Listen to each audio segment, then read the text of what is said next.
हम लोग क्लास 6 में सिविक्स पढ़ेंगे, चैप्टर 8। ठीक है। इससे पहले हमने आप लोगों को चैप्टर 7 में नगर प्रशासन के बारे में बताया था।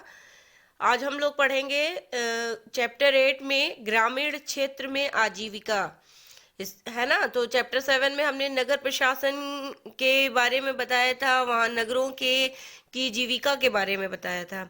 इसमें हम लोग गांव के बारे में पढ़ेंगे, गांव की जीविका के बारे में। ठीक है।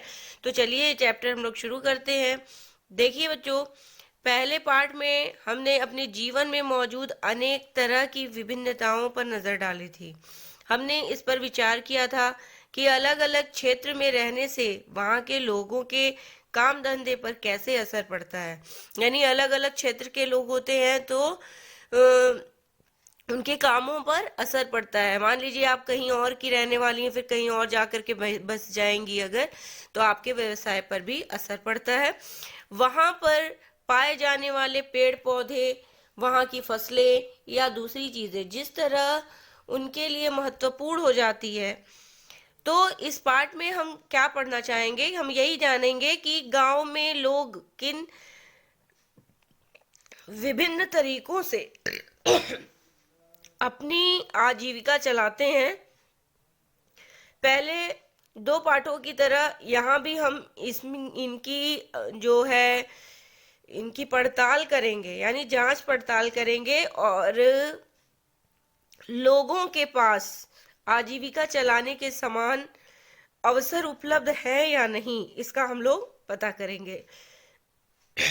उनके जीवन की परिस्थितियां एक दूसरे से कितनी मिलती जुलती हैं और वे किन समस्याओं का सामना करते हैं, इसे भी हम जानेंगे कि गांव में जो जो भी समस्याएं होती हैं, कौन कौन सी समस्याएं होती, किन किन समस्याओं का सामना उनको करना पड़ता है गांव के लोगों को, और क्या क्या काम होते हैं उनके। तो जीविका का मतलब यही हुआ ना, कैसे वो अपना व्यापार करते हैं, कैसे अपना जीवन जीते हैं। ठीक है। तो देखिए ये गांव का दृश्य दिया हुआ है। चित्र को ध्यान से देखिए बच्चों, और इस चित्र में आपसे नीचे बहुत सारे क्वेश्चन भी पूछेगा कि इस चित्र में क्या क्या बता रहा है। देखिए एक गांव का व्यक्ति है, वो ठेला चला रहा है। तो कुछ हैं जो दीवार चला रहे हैं, कुछ दुकानें हैं, और इस तरह से कुछ बच्चे खेल रहे हैं। तो कुछ पेड़ पौधे भी हैं इधर। ठीक है ना। कुछ लोग हैं गांव में कुछ काम कर रहे हैं, देखिए खेत में कुछ काम कर रहे हैं कुछ लोग। तो इस तरह से बहुत सारे चित्र में आपको दिखाया हुआ है गांव का दृश्य।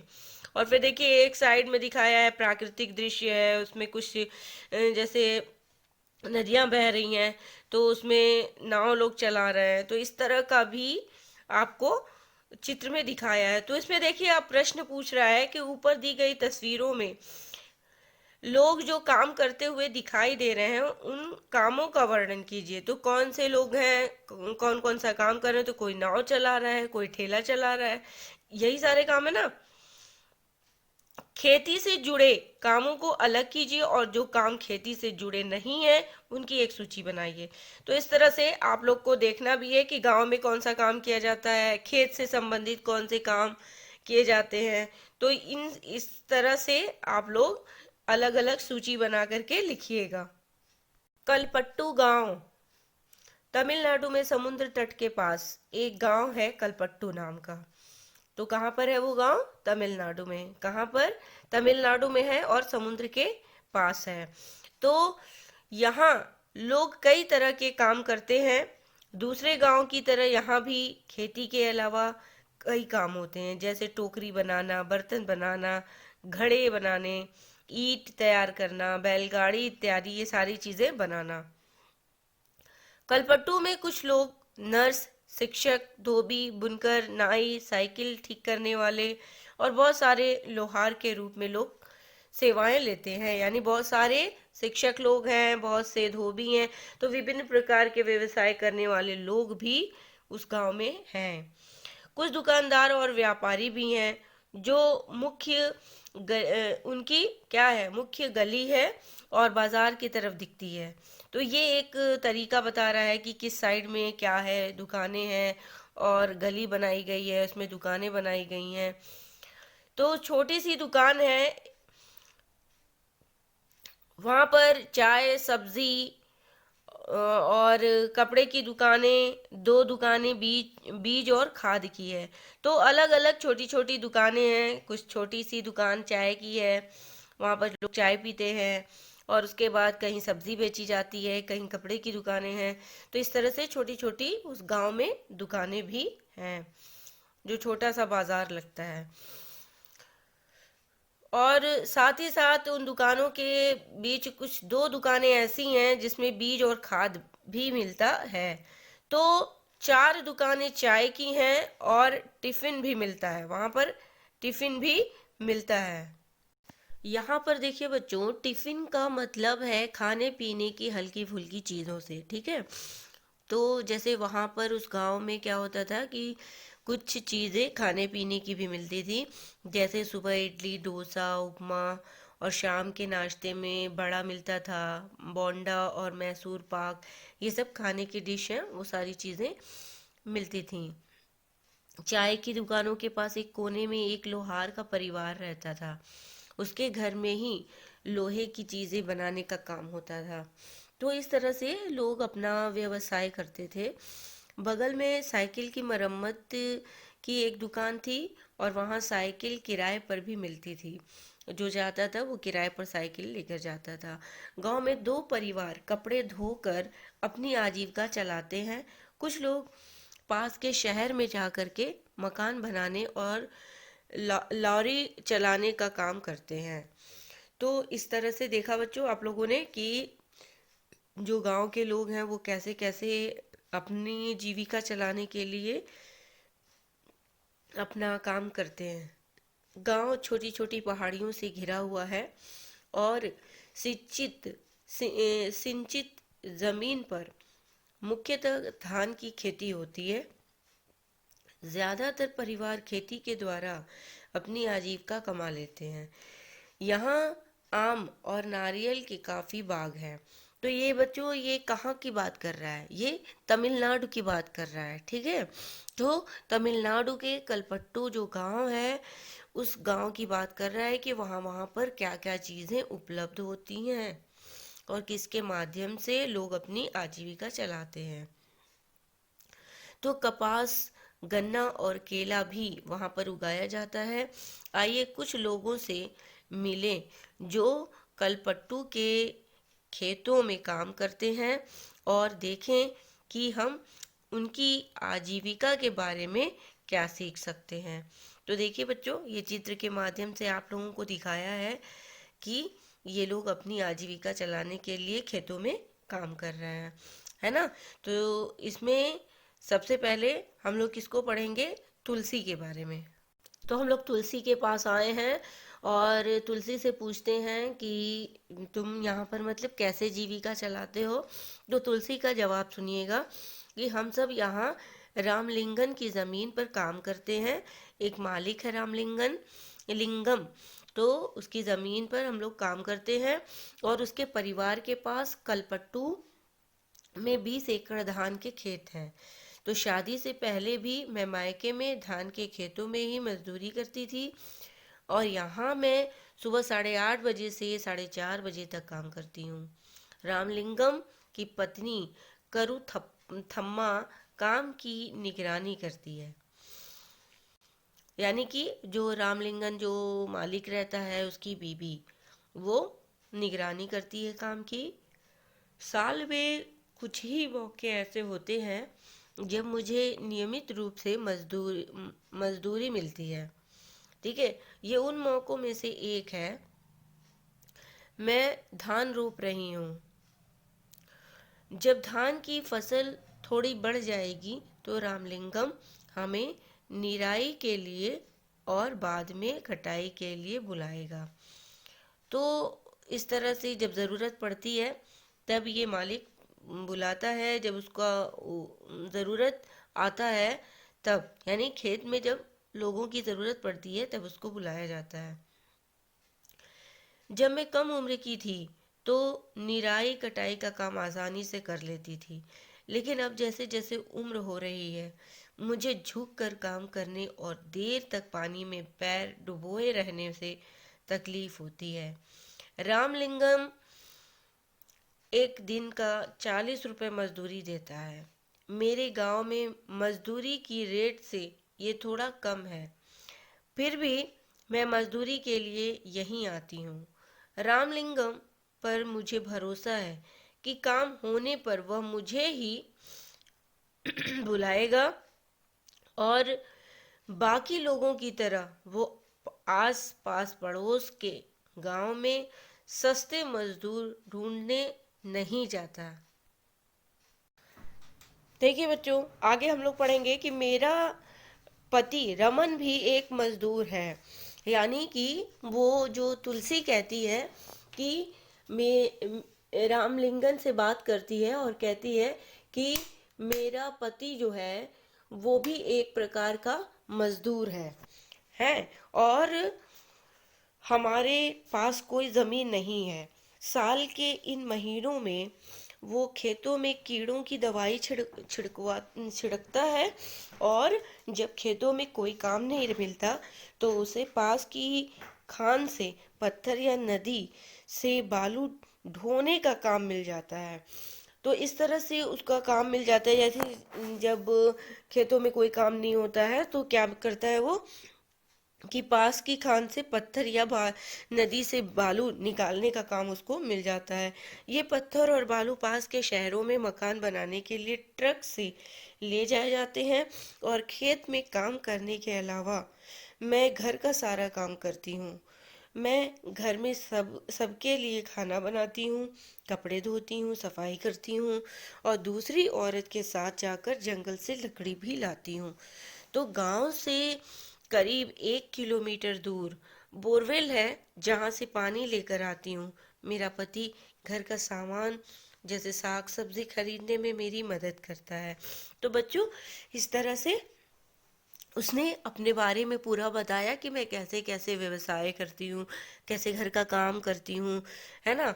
ये सारी चीज़ें बताया। आगे हम लोग ये देखेंगे कि ये देखिए यहाँ पर महीनों का नाम दिया हुआ है और किस महीने में क्या होता है ये भी दिया है। ठीक है ना। जैसे यहाँ देखिए आप लोगों का दिया है कि नवंबर दिसंबर में कटाई हो रही है, फिर सितंबर अक्टूबर में निराई होती है और फिर अगस्त में रोपाई है, फिर है बीड़ा बनाना मई में। तो इस तरह से मार्च अप्रैल थोड़ा सा खाली महीना जा रहा है। तो जिस समय महीना खाली जा रहा है उस समय लोग क्या करते हैं, अन्य कामों को ढूंढते हैं और उसके बाद वो अपना व्यवसाय करते हैं। यानी कि अन्य काम ढूंढते हैं, यानी खेती के कामों को छोड़ करके कोई अन्य काम। जैसे उसने क्या किया था, बालू निकालने का काम किया था ना, बालू निकालने का काम या फिर कोई चीज़ ढोने का काम, कोई चीज़ ले करके जाने का काम। तो इस तरह से कोई ना कोई वो काम अपना ढूंढ लेता था। देखिए इसके बाद तुलसी बताती है कि हमारी दो बेटियां भी हैं, हमारे जीवन की खुशी हैं। दोनों ही स्कूल जाती हैं। पिछले साल एक बेटी बीमार पड़ गई थी तो उसे शहर के अस्पताल ले जाना पड़ा था। हमने इनके इलाज के लिए रामलिंगन से उधार लिया था और उस उधार को चुकाने के लिए हमने अपनी गाय बेचनी पड़ी थी। यानी कि हमें अपनी गाय बेचनी पड़ी थी। तो ज़रा हम लोग इधर भी देखते हैं कि तुलसी के काम का विवरण दीजिए, ये रमन के काम से कैसे अलग है। तो तुलसी का काम रमन के काम से कैसे अलग है, हमने अभी आपको बताया कि रमन जो था वो साग सब्जी लाने का काम करता था, तुलसी घर में भी काम करती थी, झाड़ू बर्तन सबका खाना बनाना, इस तरह से। तो इस तरह से ये आप लोग देख लीजिएगा, कुछ प्रश्न भी पूछा है यहाँ पर। आगे हम लोग पढ़ेंगे कि तो ये लोग क्या करें कि थोड़ा सा पैसा भी कमाते हैं। तो इन सारे सारे कामों के ज़रिए ये लोग थोड़ा पैसा भी कमाते हैं, उससे गुजारा नहीं हो पाता है। जितना भी कमाते हैं उससे गुजारा नहीं हो पाता है। घर चलाने और ज़िंदगी बसर करने के लिए इन कामों को करना पड़ता है, यानी अन्य कामों को भी उनको करना पड़ता है। हमारे देश के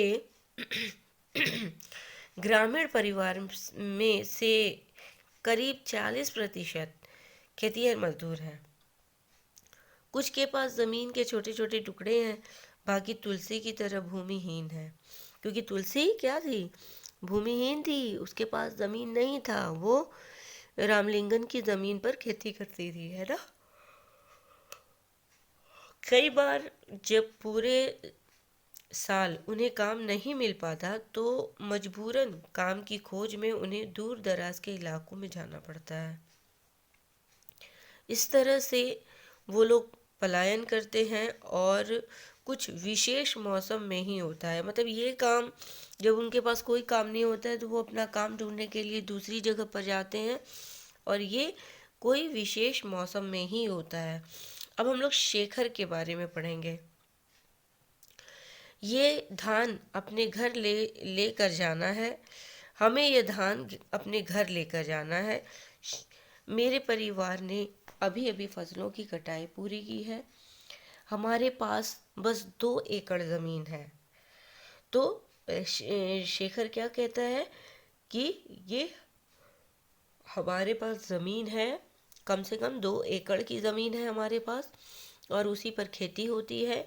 और इस समय क्या हुआ है, खेती में धान निकला है जो हमें लेकर के जाना है। ठीक है, परिवार ने अभी भी फसलों की कटाई पूरी की है, हमारे पास बस 2 एकड़ की ही ज़मीन है, और हम अपने खेत का सारा काम खुद ही कर लेते हैं।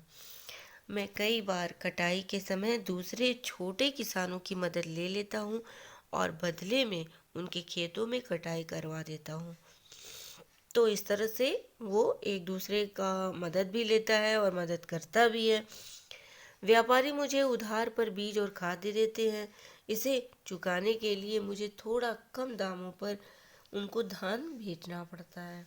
अगर बाजार में बेचूं तो ज़्यादा पैसे मिल जाएंगे, लेकिन मुझे उधार भी तो चुकाना है। व्यापारी ने किसानों को याद दिलाने के लिए अपना एजेंट भेजा है कि जिन किसानों ने उधार लिया है वे उसी को अपना धान बेचेंगे। मुझे अपने खेत से 60 बोरी धान मिलेगा, इनमें से कुछ से मैं अपना उधार चुका दूंगा और बाकी घर में लग जाएगा। ठीक है ना। यानी हम क्या करेंगे कि 60 बोरी जो धान हमको मिलेगा उसमें से कुछ मैं अपना उधार चुका लूँगा और कुछ जो है वो मैं घर लेकर चला, लेकिन मेरे हिस्से में जो आता है वो सिर्फ 8 महीने तक ही चल पाता है, इसलिए मुझे और पैसा कमाने की ज़रूरत पड़ती है। इसके लिए मैं रामलिंगन की चावल की मिल में काम करता हूँ। तो ये बता रहा है कि मैं कैसे कैसे अपना जीविका चलाता हूँ। ये कौन बता रहा है, तो शेखर बता रहा है। काम करता हूँ वहाँ मैं पड़ोसी गांव के किसानों से धान इकट्ठा करने में उनकी मदद करता हूँ। हमारे पास एक संकर गाय भी है, उसका दूध हम यहीं की सहकारी समिति में बेच देते हैं, इससे रोज़ के खर्चों के लिए थोड़ा और पैसा मिल जाता है। तो इस तरह से देखिए बच्चों, ये छोटा सा गांव का दृश्य दिखाया हुआ है। तो ये शेखर है, और शेखर क्या करता है वो आपको बता रहा है कि कैसे कैसे मैं खेती करता हूँ, मेरे पास कुछ ज़मीन है और उस पर मैं काम करता हूँ, और मुझे जब ज़रूरत पड़ती है तो मैं दूसरे के भी काम आ जाता हूँ। ठीक है। तो लेकिन तुलसी में क्या था, तुलसी की अपनी ज़मीन नहीं थी, वो दूसरे की ज़मीन पर काम करती थी। देखिए बच्चों, जैसे अब शेखर तो काम करता है, लेकिन कर्ज लेने पर शेखर को कभी कभी कर्ज भी लेना पड़ता है। जैसा कि आपने ऊपर पढ़ा कि कई बार शेखर जैसे किसान ज़रूरी चीज़ें खरीदने के लिए पैसा कर्ज लेते हैं। अक्सर ये पैसा बीज, खाद और कीटनाशक खरीदने के लिए साहूकर से कर्ज लेते हैं। अगर बीज अच्छी किस्म के नहीं होते या फसल को कीड़ा लग जाता तो पूरी फसल बर्बाद हो सकती है। बारिश पूरी नहीं होने पर भी फसल बर्बाद हो सकती है। ऐसी स्थिति में किसान अपना उधार नहीं चुका पाते कई बार परिवार चलाने के लिए उन्हें परिवार चलाने के लिए उन्हें क्या करना पड़ता है? देखिए, परिवार चलाने के लिए उनको पूरी बारिश भी नहीं हो पाती है, तो ऐसी स्थिति में वे किसान अपना उधार नहीं चुका पाते। कई बार परिवार चलाने के लिए उन्हें और पैसा कर्ज लेने के तौर पर लेना पड़ता है, यानी कर्ज के तौर पर उनको पैसा लेना पड़ता है। जल्दी ही कर्ज इतना बढ़ जाता है कि किसान कितना भी कमा ले वो उससे चुका नहीं पाता। इस स्थिति में हम कहते हैं कि किसान कर्ज तले दब गया, है ना। जब वो अपना कर्जा नहीं चुका पाता है तो क्या कहता है कि किसान कर्ज तले दब गया। पिछले कुछ सालों में ये किसानों की विपदा का मुख्य कारण बन गया है। कई क्षेत्रों में किसानों ने कर्ज के बोझ से दबकर आत्महत्या तक कर ली है।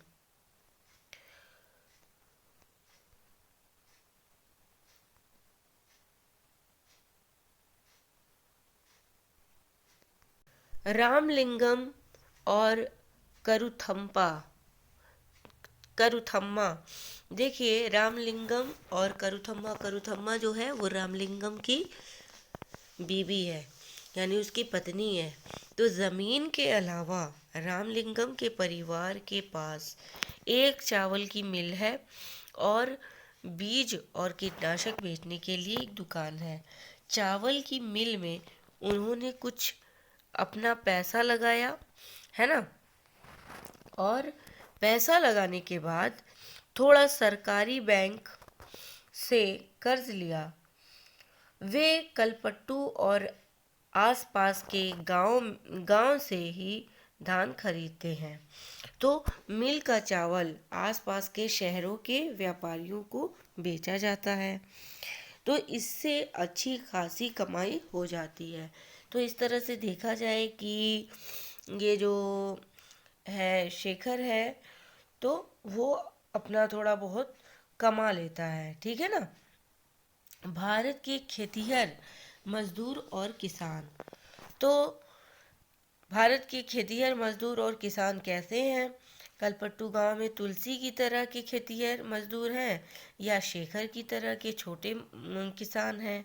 रामलिंगन जैसे बड़े किसान हैं या भारत में प्रत्येक 5 ग्रामीण परिवारों में से लगभग 2 परिवार खेतिहर मजदूरों के हैं? ऐसे सभी परिवार अपनी कमाई के लिए दूसरों के खेतों पर निर्भर रहते हैं, है ना। तो क्या होगा कि दूसरों के खेतों पर निर्भर रहते हैं वो लोग, और इनमें से कोई भूमिहीन इनमें से कई लोग ऐसे हैं जो भूमिहीन हैं और कईयों के पास तो ज़मीन के छोटे छोटे टुकड़े हैं, है ना। तो शेखर जैसे छोटे किसानों को लें तो उनकी ज़रूरतों के हिसाब से खेत बहुत ही छोटे पड़ते हैं। गांव के 80% किसानों की यही हालत है। तो जाहिर सी बात है कि किसान क्या है, 80% किसान की यही हालत है कि वो काम कैसे करेंगे, ठीक है, और कृषि पर ही आधारित हैं वो लोग। तो भारत में केवल 20% किसान ऐसे हैं जो रामलिंगम जैसे बड़े किसानों की श्रेणी में आते हैं। देखिए बच्चों, ऐसे किसान गांव की अधिकतर ज़मीन पर खेती करते हैं और उनकी उपज का बहुत बड़ा भाग बाज़ार में बेचा जाता है, यानी जो वो अपना उपज करके फसल उगाते हैं और उससे जो उनको अनाज मिलता है उसको वो बाज़ार में ला करके बेचते हैं। कई बड़े किसानों ने अन्य काम धंधे भी शुरू कर दिए हैं, जैसे कि दुकान चलाना, सूद पर पैसा देना और छोटी छोटी फैक्ट्रियाँ चलाना। तो इस तरह से देखा जाए तो आंकड़ों को देखते हुए हम ये कह सकते हैं कि भारत के अधिकतर किसान गरीब हैं। तो आपकी राय में इस स्थिति को बदलने के लिए क्या किया जाना चाहिए? बदलने के लिए यही है कि किसान जितनी भी खेती करते हैं, जितनी पैदावार करते हैं, वो उनका जो उपज है वो पूरा का पूरा बिक जाना चाहिए, है ना, तभी तो उनको कुछ प्रॉफिट मिलेगा। हमने कलपट्टू में होने वाली खेती के बारे में पढ़ा, ग्रामीण क्षेत्रों में खेती के बारे में पढ़ा, और लोग जंगल की उपज और पशुओं आदि पर निर्भर रहते हैं।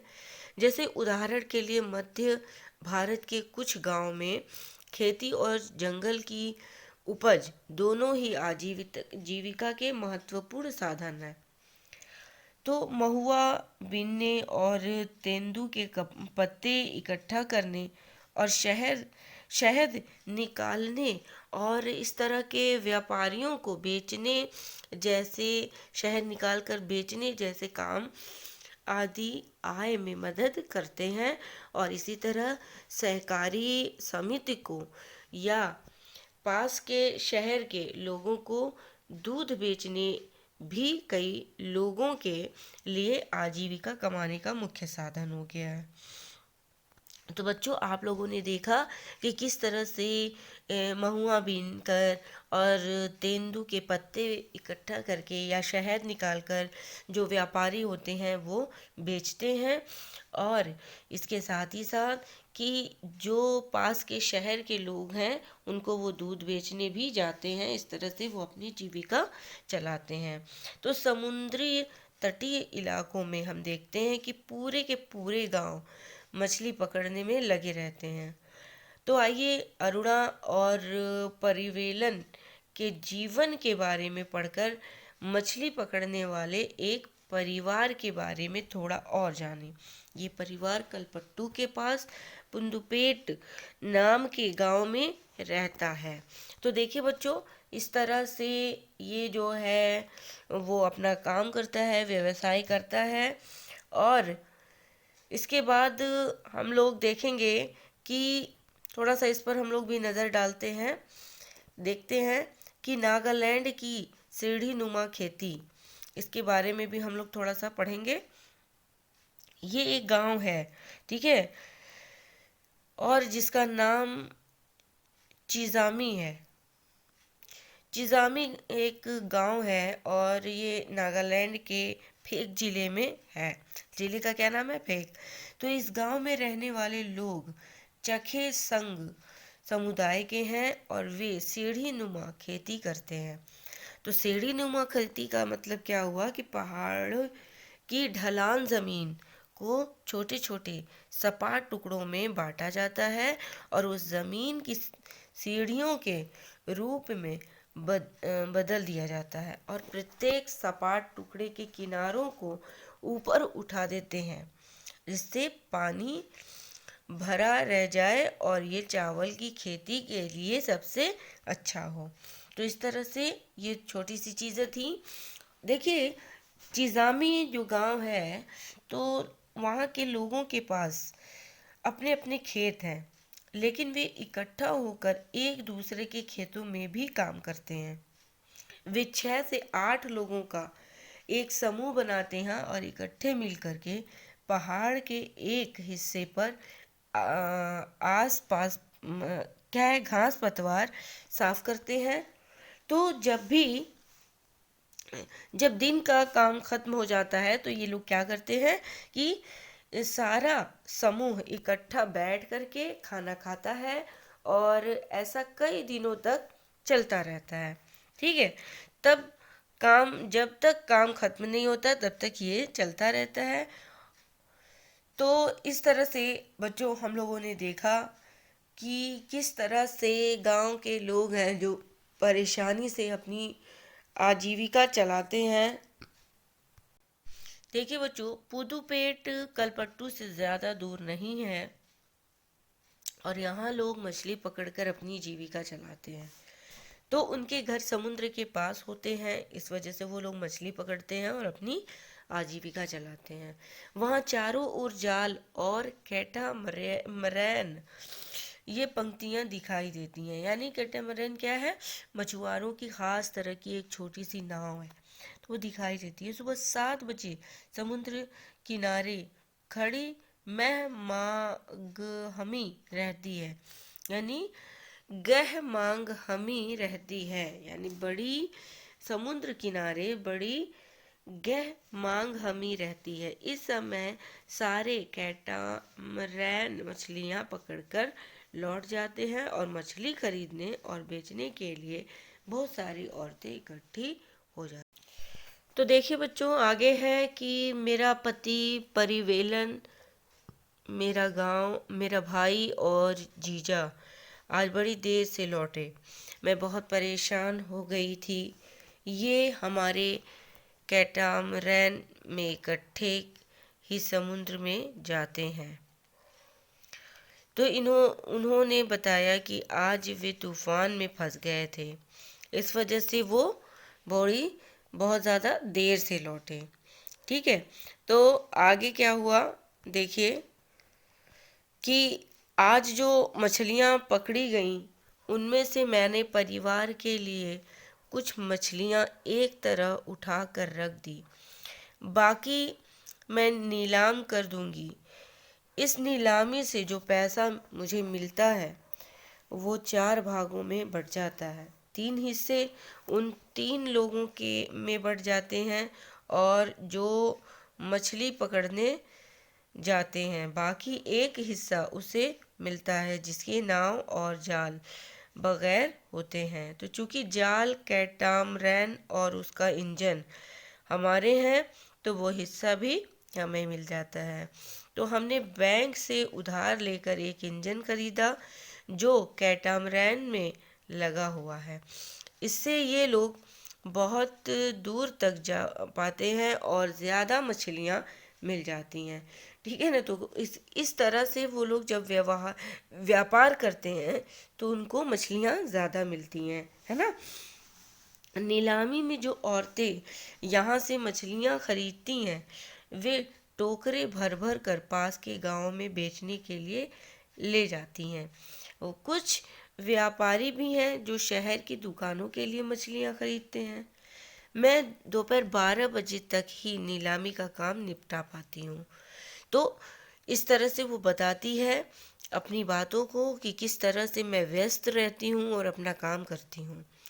शाम को मेरा पति और बाकी रिश्तेदार मिलकर जाल को सुलझाते हैं और उसकी मरम्मत करते हैं। कल सुबह सुबह 2 बजे वे फिर समुद्र की तरफ चल देंगे और हर साल मानसून के दौरान करीब 4 महीने तक वे समुद्र में नहीं जा पाते। ठीक है ना, यानी 4 महीने तक वे समुद्र में नहीं जा पाते। क्यों नहीं जा पाते? क्योंकि ये मछलियों के प्रजनन का समय होता है। इन 4 महीनों में ये मछलियों की प्रजनन का समय होता है और इन महीनों में हम व्यापारी से उधार लेकर अपना गुजारा चलाते हैं। तो इस कारण बाद में हमें मजदूरी में उसी व्यापारी को मछली बेचनी पड़ती है। क्यों? क्योंकि उस व्यापारी से हम क्या किए, उधार पैसा कर्ज लेकर के अपना काम चलाए थे। तो इस वजह से हम उसी के हाथ मछली बेचनी पड़ती है हमें, और हम खुद खुली नीलामी करते हैं। तो इस तरह से देखा जाए बच्चों कि मछुआरे भी और जो गांव के लोग हैं वो व्यापार कितनी मेहनत से, कितनी तरीके से लोग और कितने लगन से लोग अपना व्यापार करते हैं। देखिए, वे खाली महीने काटना सबसे मुश्किल होता है। पिछले साल सुनामी के कारण हमारा बहुत बड़ा नुकसान हुआ। अब हम लोग आगे पढ़ेंगे कि ग्रामीण क्षेत्रों में आजीविका के साधन क्या हैं। तो देखिए, अपनी आय विभिन्न तरीकों से कमाते हैं। गांव के लोग विभिन्न तरीकों से कमाते हैं। कुछ खेती बाड़ी का काम करते हैं, कुछ अन्य काम करते हैं और अपनी जीविका चलाते हैं। तो खेती में कई तरह के काम शामिल हैं, जैसे खेत तैयार करना, रोपाई, बुआई, निराई और कटाई। इस तरह से ये फसल बहुत अच्छी हो और इसके लिए हम क्या करते हैं, प्रकृति पर निर्भर होते हैं। यानी वर्षा हो, प्रकृति पर निर्भर का मतलब क्या हुआ, वर्षा हो अच्छी, या फिर जब धूप का समय हो तो अच्छी धूप हो।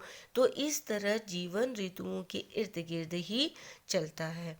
बुआई और कटाई के समय लोग काफ़ी व्यस्त रहते हैं और दूसरे समय काम का बोझ कम रहता है। देश के अलग अलग क्षेत्रों में ग्रामीण लोग अलग अलग तरह की फसलें उगाते हैं।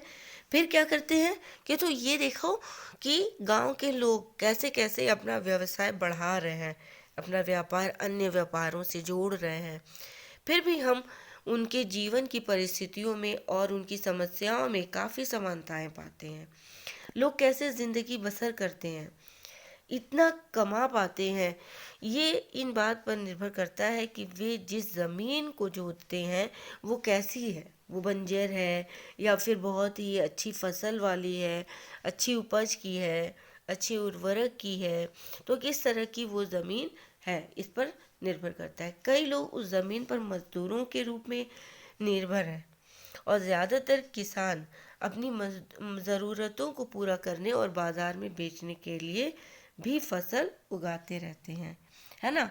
तो आगे हम लोग देखेंगे कि ये जो व्यापारी हैं, ठीक है, देखिए बच्चों, ये व्यापारी जो हैं, जैसे कि कुछ किसानों को अपनी फसल उन व्यापारियों को बेचनी पड़ती है। मैंने आपको बताया कि जो उनसे उधार लिए रहते हैं किसान, तो उन्हीं व्यापारियों को बेचनी पड़ती है, जिससे वे पैसा उधार लेते हैं और गुजर बसर करते हैं।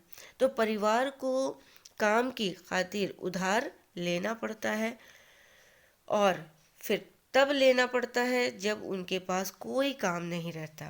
तो गांव के क्षेत्रों में कुछ परिवार ऐसे भी होते हैं जो बड़ी बड़ी ज़मीनों, व्यापार और अन्य काम धंधों पर फल फूल रहे हैं, यानी कि कोई भी अन्य काम कर रहे हैं तो उनका प्रोग्रेस ज़्यादा अच्छा हो रहा है, ठीक है, वो उन्नति कर रहे हैं। इसलिए बता रहा है कि कुछ अन्य काम भी हैं जिस पर वो लोग फल फूल रहे हैं। फल फूल रहे हैं का मतलब क्या हुआ कि और विकसित हो रहे हैं, बढ़ रहे हैं और विस्तार कर रहे हैं, ठीक है।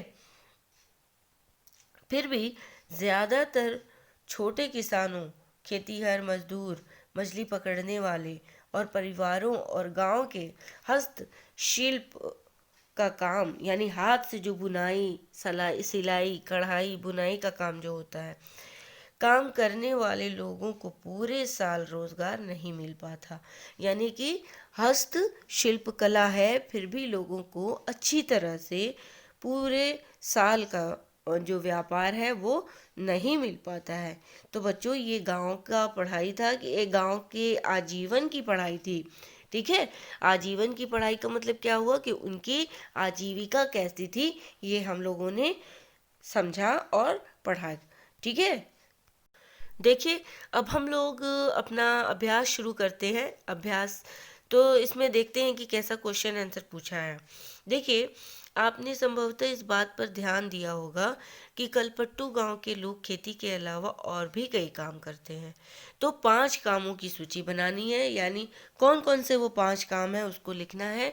तो वो लोग खेती करते हैं, है ना, और खेती करने के अलावा मजदूरी करते हैं, दूध बेचना और मछली पकड़ना, घड़े बनाना, बैलगाड़ी बनाना, ये सारी चीज़ें उन लोगों का काम है, मतलब कि खेती के अलावा। दूसरा प्रश्न है, खलपट्टू में विभिन्न तरह के लोग खेती पर निर्भर हैं। उनकी एक सूची बनाइए जिनमें से सबसे गरीब कौन है और क्यों है। तो देखिए, हमने आप लोगों को 2 चीज़ें पढ़ाया, एक शेखर के बारे में और एक तुलसी के बारे में।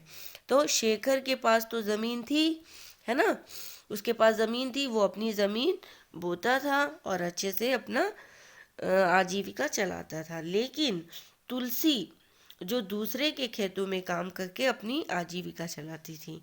तो ये दोनों में अंतर होगा, है ना। अब तीसरा प्रश्न क्या पूछ रहा है, देखिए, कल्पना कीजिए कि आप एक मछली बेचने वाले परिवार की सदस्य हैं और आपका परिवार ये चर्चा कर रहा है कि इंजन के लिए बैंक से उधार उधार लें कि ना लें, आप क्या कहेंगे? तो जाहिर सी बात है कि हम एक मछली बेचने वाले परिवार के अगर हैं तो हम चाहेंगे कि हम बैंक से उधार ले लें ताकि हमारा परिवार जो है वो प्रगति पर हो सके। ठीक है, आगे चौथा प्रश्न है कि तुलसी जैसे गरीब ग्रामीण मजदूरों के पास अक्सर अच्छी शिक्षा, स्वास्थ्य की सुविधा और अन्य साधनों का अभाव होता है। इस किताब की पहली इकाई में असमानता के बारे में पढ़ा, तो तुलसी और रामलिंगम के बीच का अंतर एक तरह की असमानता ही है। क्या आप ये उचित स्थिति है? तो आपके विचार से इसके लिए क्या किया जा सकता है, कक्षा में चर्चा कीजिए।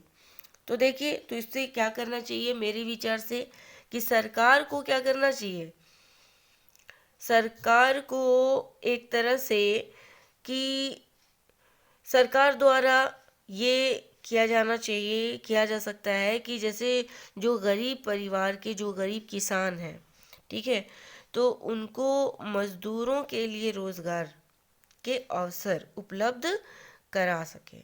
सरकार अगर मजदूरों के लिए, जो गरीब मजदूर हैं उन लोगों के लिए अगर मजदूरी का रोजगार करा दे तो अच्छा होगा। आगे है प्रश्न कि आपके अनुसार सरकार शेखर जैसे किसानों को कर से मुक्त दिलाने में मदद कर सकती है, चर्चा कीजिए। तो मेरे अनुसार सरकार शेखर जैसे लोगों को, मजदूरों को मुक्ति दिलाने के लिए, है ना, मुक्ति दिलाने के लिए खाद, बीज या खेतों के अन्य वस्तुओं को क्या करना है कि उनके दाम को कम करके वो मदद कर सकती है ना। जो खेत का काम है, जैसे बीज है, बहुत सारी रासायनिक पदार्थ हैं जो खेतों में डाले जाते हैं, तो इनका रेट अगर कम कर दे तो वो किसानों की मदद कर सकती है। तो बच्चों, ये आप लोग का अभ्यास कार्य था, आप लोगों ने पढ़ा, अच्छे से समझा भी होगा। Thank you, have a nice day.